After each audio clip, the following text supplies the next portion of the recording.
구약성경 룻기 2장 17절에서 23절까지의 말씀, 저리 한 목소리로 함께 봉독합니다. 룻이 밭에서 저녁까지 줍고 그 주운 것을 떠니 보리가 한 에바쯤 되는지라 그것을 가지고 성읍에 들어가서 시어머니에게 그 주운 것을 보이고 그가 배불리 먹고 남긴 것을 내어 시어머니에게 드리매 시어머니가 그에게 이르되 오늘 어디서 주웠느냐 어디서 일을 하였느냐 너를 돌본 자에게 복이 있기를 원하노라 하니 룻이 누구에게서 일했는지를 시어머니에게 알게 하여 이르되 오늘 일하게 한 사람의 이름은 보아스니이다 하는지라. 나오미가 자기 며느리에게 이르되 그가 여호와로부터 복 받기를 원하노라. 그가 살아있는 자와 죽은 자에게 은혜 베풀기를 그치지 아니하도다 하고 나오미가 또 그에게 이르되 그 사람은 우리와 가까우니 우리 기업을 물을 자 중에 하나이니라 하니라. 모압 여인 룻이 이르되 그가 내게 또 이르기를 내 추수를 다 마치기까지 너는 내 소년들에게 가까이 있으라 하더이다 하니 나오미가 며느리 룻에게 이르되 내 딸아 너는 그의 소녀들과 함께 나가고 다른 밭에서 사람을 만나지 아니하는 것이 좋으니라 하는지라. 이에 룻이 보아스의 소녀들에게 가까이 있어서 보리 추수와 밀 추수를 마치기까지 이삭을 주우며 그의 시어머니와 함께 거주하니라. 아멘. 우리 옆에 분에게 인사합니다. 하나님이 우리와 함께 하십니다. 한 번 더 인사합니다. 오늘 예배 가운데 하나님이 함께 하십니다. 무엇이 성공인가? 라는 주제의 이 설문조사에서 이 가정의 행복이 가장 큰 성공이다라는 그런 이제 대답이 나옵니다. 이 가정이 화목하고 행복하지 못하면은 다른 것을 많이 가져도 행복하지 못하다는 것이죠. 영어 표현에 make yourself at home이라는 이런 문장이 있습니다. 이게 뭔가 하면은 이 home이라는 단어가 들어가면은 대부분 어떤 편하다, 뭐 안락하다, 뭐 이제 그런 뜻입니다. 그래서 마음을 편히 가지세요라는 그런 의미죠. 풀이하면은 당신 자신을 마치 집에 있는 것처럼 그렇게 편안하게 만들라, 이제 그런 뜻이 되어집니다. 성경에도 잠언 15장 17절 말씀 보면은 이렇게 말씀을 합니다. 우리 함께 읽어볼까요? 채소를 먹으며 서로 사랑하는 것이 살찐 소를 먹으며 서로 미워하는 것보다 나으니라. 살찐 소와 채소를 함께 먹으면 안 될까라는 생각이 또 들기도 합니다. 채소와 살찐 소를 먹으면서 서로 사랑하면 얼마나 좋을까라는 생각도 해보죠. 가정은 안식처라고 말을 합니다. 또 천국의 모형이라고 말씀을 합니다. 어떻게 하면 우리 가정을 천국처럼 만들 수 있을까라는 그런 고민들이 있는 거죠. 이 룻기의 배경은요 사사시대입니다. 그래서 사사기 다음에 이제 룻기가 나옵니다. 그래서 이 불안하고 되게 혼란스러운 그런 시기였습니다. 그때 하나님이 세우신 이 사사를 통해서 구원받고 통치를 받던 그런 시대이죠. 그럼에도 불구하고 이 룻기의 배경은 추수, 안식, 고향, 가족, 사랑, 이런 단어를 연상시키는 이제 그런 내용들이 등장을 합니다. 마치 한 폭의 평화롭고 고요한 그런 아름다운 풍경화를 보는 듯한 이제 그런 내용들이 펼쳐지죠. 근데 룻기가 처음부터 그런가? 이제 그렇지는 않습니다. 룻기의 시작은 어떻게 시작하는가 하면은 기근이 있었고 가난했고 이주하였고 죽음이 있었고 눈물이 있었고 슬픔이 있었고 과부로서 그들이 시작을 합니다. 다만 하나님의 섭리로 그 비극이 추수, 풍부함, 기쁨, 감사, 결혼, 생명 탄생으로 이제 결말을 맺게 되어지는 거죠. 그래서 시작이 참 비참합니다. 근데 이 룻기의 결말은 참 아름다운 결말을 맺게 되어집니다. 무엇이 불행을 행복으로 바꾸었을까? 여기에는 세 사람의 주인공이 등장을 하죠. 나오미가 등장을 하고 룻이 등장을 하고 그리고 보아스가 등장을 합니다. 이들은 이 가정을 중심으로 아름다운 사랑의 관계를 맺어나가게 되어집니다. 자, 오늘 사건이 어디서 벌어지는가 우리 지도를 한번 보겠습니다. 지금 빨간색, 파란색 이렇게 화살표가 쭉 그어져 있는데 사해를 중앙에 두고 이 양쪽에서 지금 벌어지는 일입니다. 우리 여러분들이 보실 때에 왼편 왼편에 거기가 사사기에서 계속 무대가 되어지는 이제 그러한 지역이죠. 근데 그곳에 베들레헴에서 살고 있다가 이제 기근이 들어서 이제 모압 땅 쪽으로 가는 겁니다. 그리고 나중에 다시 돌아오게 되어지는 이제 그런 오늘 배경입니다. 지금 베들레헴이 어떠한 모습인가 한번 보면요. 다음 사진 보여주세요. 예, 네, 이런 모습입니다. 약간 이렇게 좀 밑으로 내려앉은 모양이고요. 다른 데보다 좀 지형이 낮고 그렇습니다. 이게 바로 옆에가 이제 유대 광야 사막 지역입니다. 그래서 이 사람이 이제 거주하고 이제 모든 것들이 원활하게 이동되어지는 그 마지막 경계선에 이 베들레헴이 있습니다. 그래서 이 유대 광야에서 이제 바로 이제 광야의 끝자락이기 때문에 이곳에 이제 이제 그런 보리들이 가득하게 이제 마지막으로 얻을 수 있는 그곳이 되어지죠. 그래서 여기에 이제 떡이 유명하고 이제 떡집이라는 말 의미 그대로 이 떡집이라는 말이 이상하지가 않은 거죠. 여기를 벗어나면은 이제 곡식 구하기가 힘들어지게 되어지는 겁니다. 예수님이 탄생하신 곳도 이곳입니다. 사사시대의 유다 땅에 이 베들레헴에 살고 있던 엘리멜렉이라는 사람이 이제 심각한 기근을 만납니다. 그래서 아내 나오미 그리고 두 아들 말론, 기론을 데리고 요단 동쪽의 모압으로 이제 이주를 하죠. 그리고 이제 엘리멜렉이 거기서 죽습니다. 세상을 떠나고 나니까 이제 나오미가 두 아들들에게 이 모압 땅에 있던 여인들, 이방 여인들을 이제 결혼시켜 줍니다. 근데 10년 만에 이 두 아들이 또 죽습니다. 그러니까 결국 남은 사람이 누구인가 하면은 나오미, 그다음에 두 며느리, 그들만 남은 거죠. 그 두 며느리는 오르바 그리고 룻입니다. 그러니까 이 셋이 전부 다 이제 과부가 된 겁니다. 의지할 것 없는 처지가 된 그런 신세죠. 당시의 과부는 굉장히 살기 힘든 그런 이제 환경이었고 그런 시대였습니다. 근데 이 하나님이 유다 땅을 돌보셔서 이 유다 땅이 다시 이제 풍족하게 되었다는 소식이 들려서 이제 나오미가 며느리들과 함께 다시 이곳으로 이제 돌아오게 됩니다. 근데 도중에 가만히 생각해 보니까 자기는 고향으로 돌아가는데 이 며느리들은 고향이 아니라 이 며느리들은 이방 땅으로 이제 가게 되어지는 거거든요. 그러니까 그것을 보면서 마음이 짠하기도 하고 나는 고향인데 우리 며느리들은 고향이 아닐 것인데 그러면서 이제 생각하면서 이제 자유롭게 너희들은 고향으로 돌아가라라고 말을 합니다. 이제 오르바는 이제 한참을 같이 오다가 다시 고향으로 돌아갔고 이 나오미와 룻은 베들레헴 땅으로 이곳으로 이제 돌아오게 되어지는 거죠. 근데 이 베들레헴에 돌아왔다고 그래가지고 이 고향을 떠난 지가 벌써 10년 이상이 되었는데 이 모든 환경이 뭐 갑자기 좋아지는 것은 아닙니다. 룻은 시어머니를 봉양하기 위해서 위험을 무릅쓰고 이삭 줍기에 나섭니다.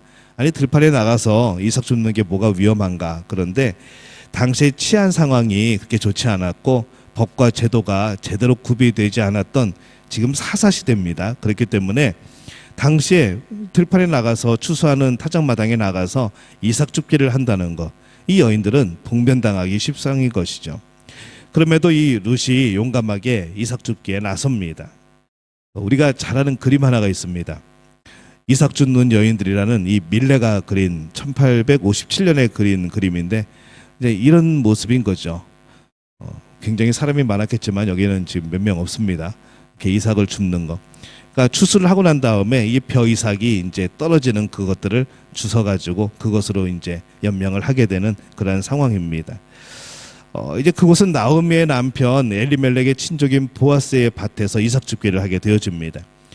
그곳에서 밭을 둘러보던 이 보아스를 대면하게 되는데 이 나오미 그리고 룻에 대한 소문을 이미 들었던 이 보아스는 룻을 금방 알아봅니다. 아, 네가 룻이구나 하면서 알아봅니다.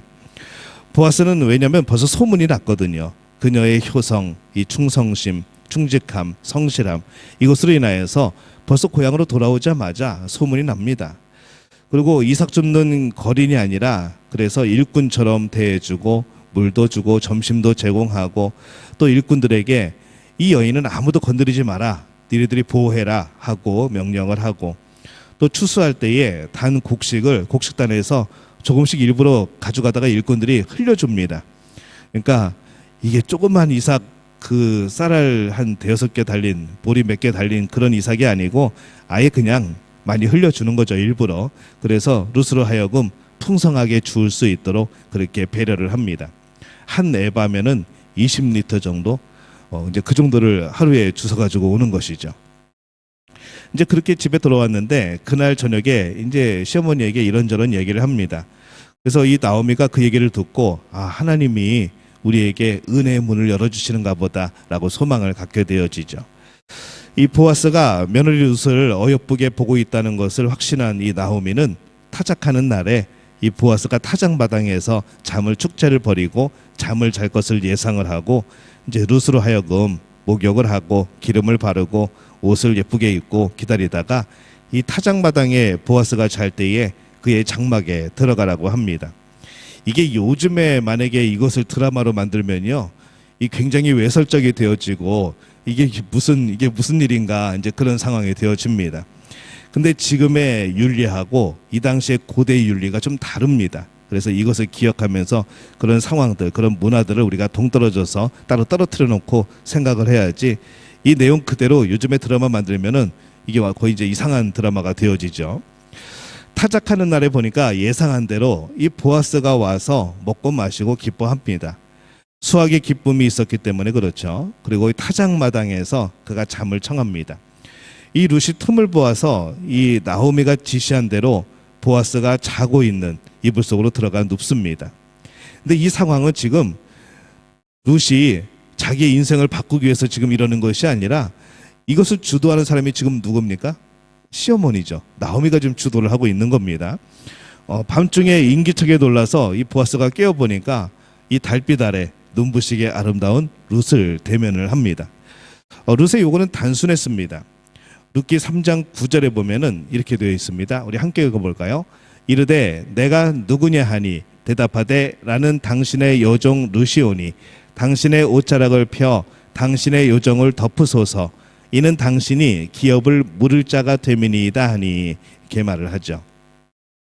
이 룻의 요구는 단순합니다. 기업을 물을 자가 당신이라는 거죠. 이 옷자락을 펴 덮는다는 것은 결혼하기를 원한다는 뜻입니다.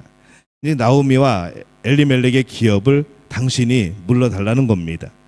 어떻게 보면은 이 룻이 보아스에게 프로포즈하는 그런 장면이기도 합니다.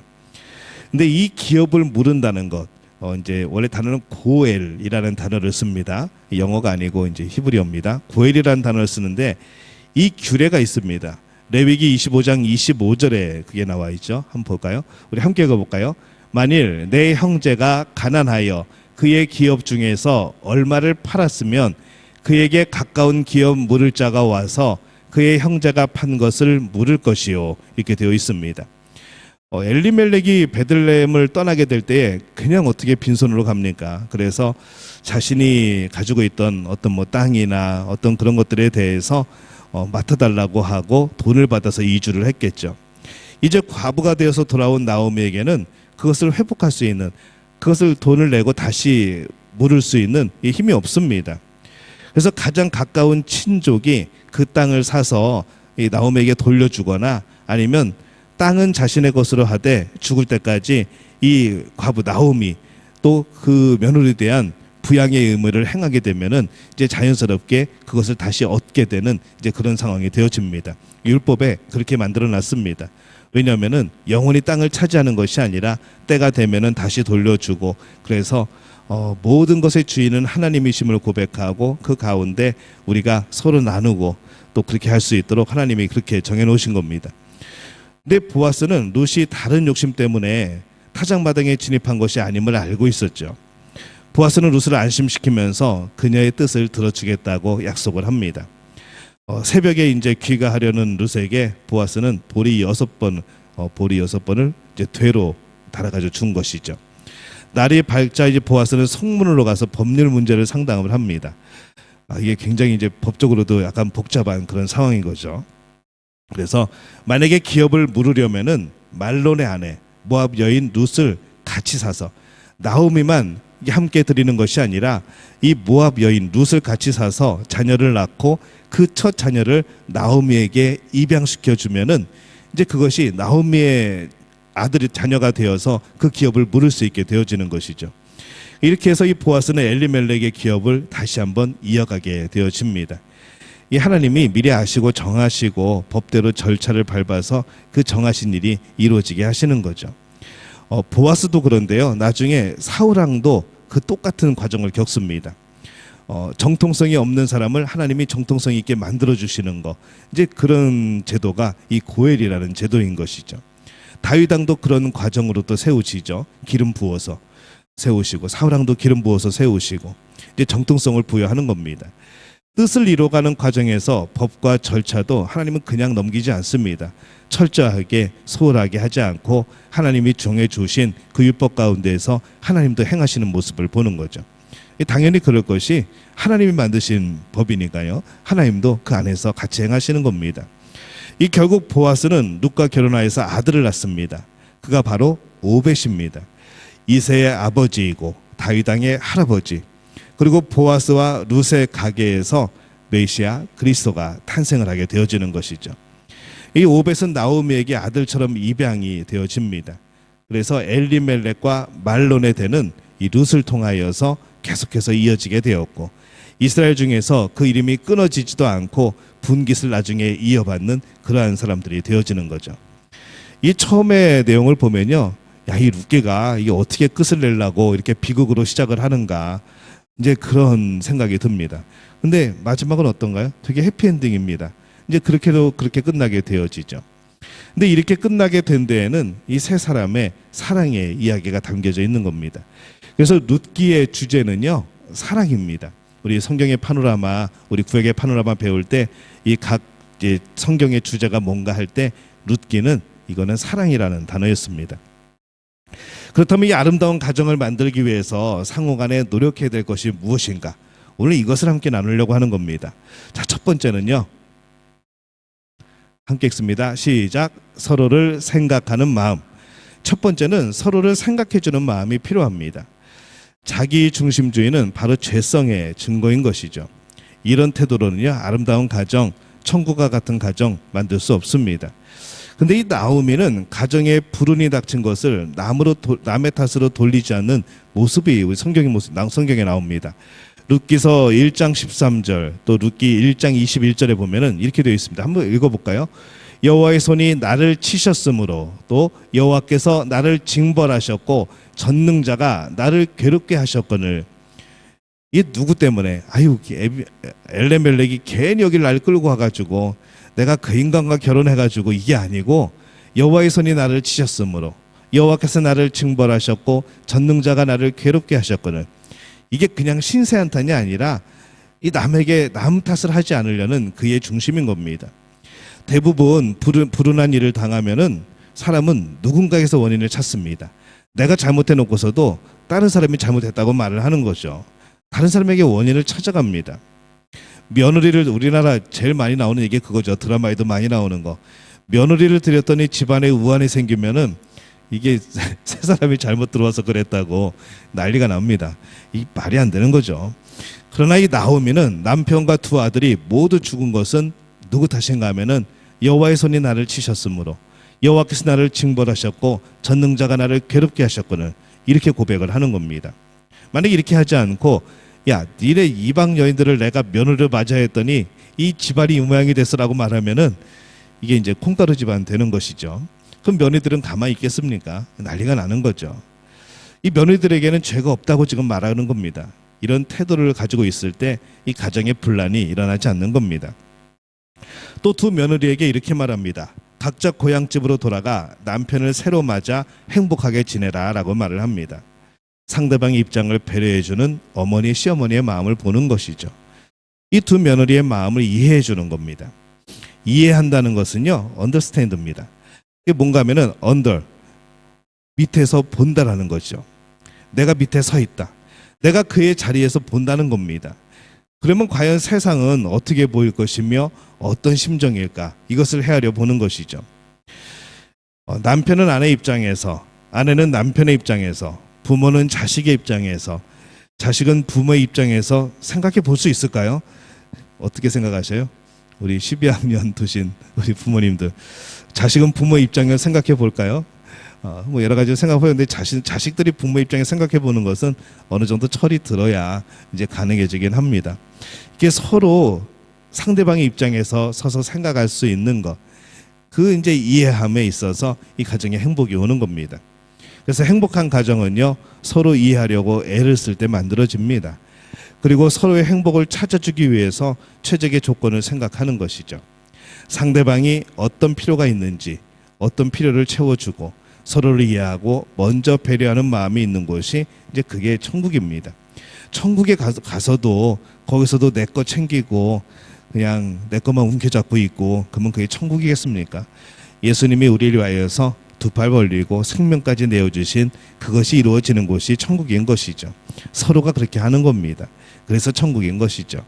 그 천국을 살아가는 우리 믿음의 가족들 되어지시기를 예수님의 이름으로 축원합니다. 자, 두 번째는요, 함께 가볼까요? 시작. 함께하는 마음. 두 번째는요, 함께하는 마음을 갖는 겁니다. 한 몸 의식, 한 지체 의식.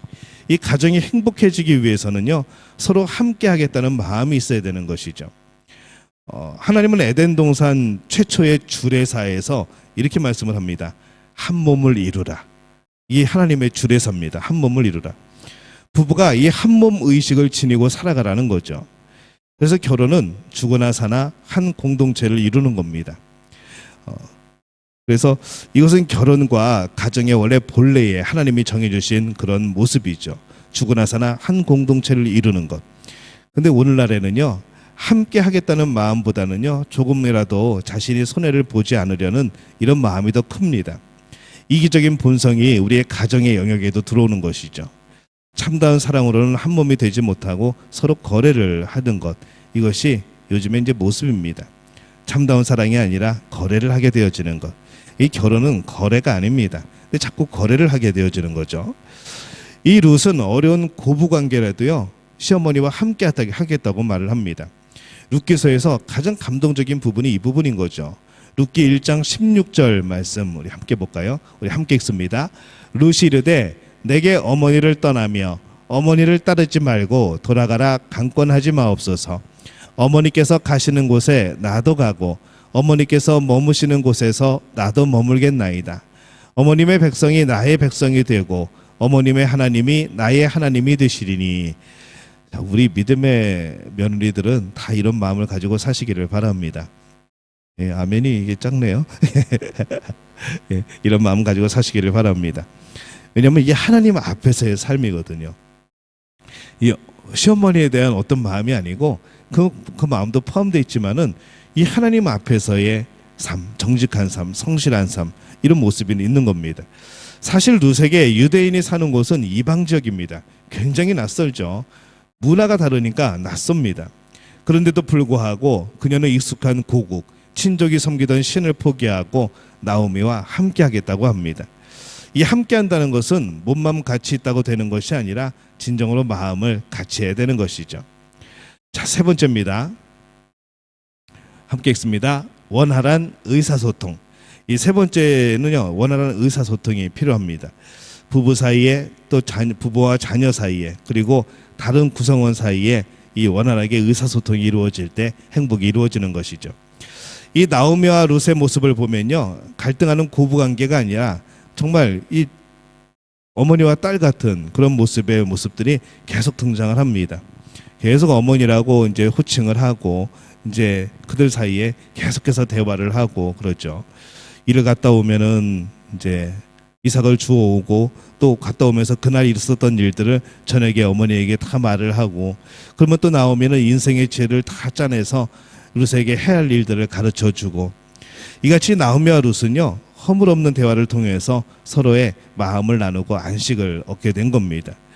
이 아름다운 가정은요, 대화가 넘치는 가정입니다. 이 사이에 가정에 접촉은 있는데 이 만남이 없는 그런 상황들이 많습니다. 그냥 같이 살기는 하는데 마음을 나누는 만남이 없는 것. 사랑은 시간이라고 말을 하죠. 사랑하는 만큼 함께 시간을 나누는 것. 부모 간에도 또 부모와 자녀 간에도 이 함께 이 좋은 시간을 보내는 것들이 필요합니다. 이 룻이 이삭을 주우러 갔는데 기업을 물을 자 보아스의 밭으로 갑니다. 이 하나님의 역사가 지금 이루어지고 있는 거죠. 이 화목한 가정에게 주시는 복이 이런 겁니다. 이삭을 주우러 갔는데 또 그것이 기업을 물을 자 보아스의 밭으로 가게 되어지고, 추수권을 거느린 사원에게 은혜를 구했는데 하나님이 그의 마음을 움직여주고 보아스의 마음도 움직여서 추수하는 현장에 오게 되었고 또 룻을 만나고 그가 나오미의 소식을 이미 듣게 되었고 룻은 그에게 은혜 입기를 청했고 또 보아스는 그녀의 충성스러움을 탐복하면서 축복하며 이삭 줍기를 허락해 주고 이 모든 과정들이요 화목한 가정의 베이스 속에서 이루어지는 놀라운 복들입니다. 우리 그림 하나 더 볼까요? 룻과 보아스라는 작품인데 이 1660년에서 64년 그 사이에 이제 그려진 그림입니다. 푸생이라는 작가가 그린 그림이고요. 저기 보아스는 보이는데 이 룻이 저는 누군지 잘 지금 판단이 안 돼요. 앞에 엎드린 밑에 무릎 앉은 사람이 룻인지 아니면 저기서 일하고 있는 저 뒤에 있는 여인이 룻인지 잘 판단 안 되지만은 아무튼 룻과 보아스라는 그런 작품입니다. 저렇게 이제 타작마당에서 함께 기쁨을 나누면서 은혜를 입고 또 그렇게 서로 기쁨을 나누는 이제 그런 상황인 거죠.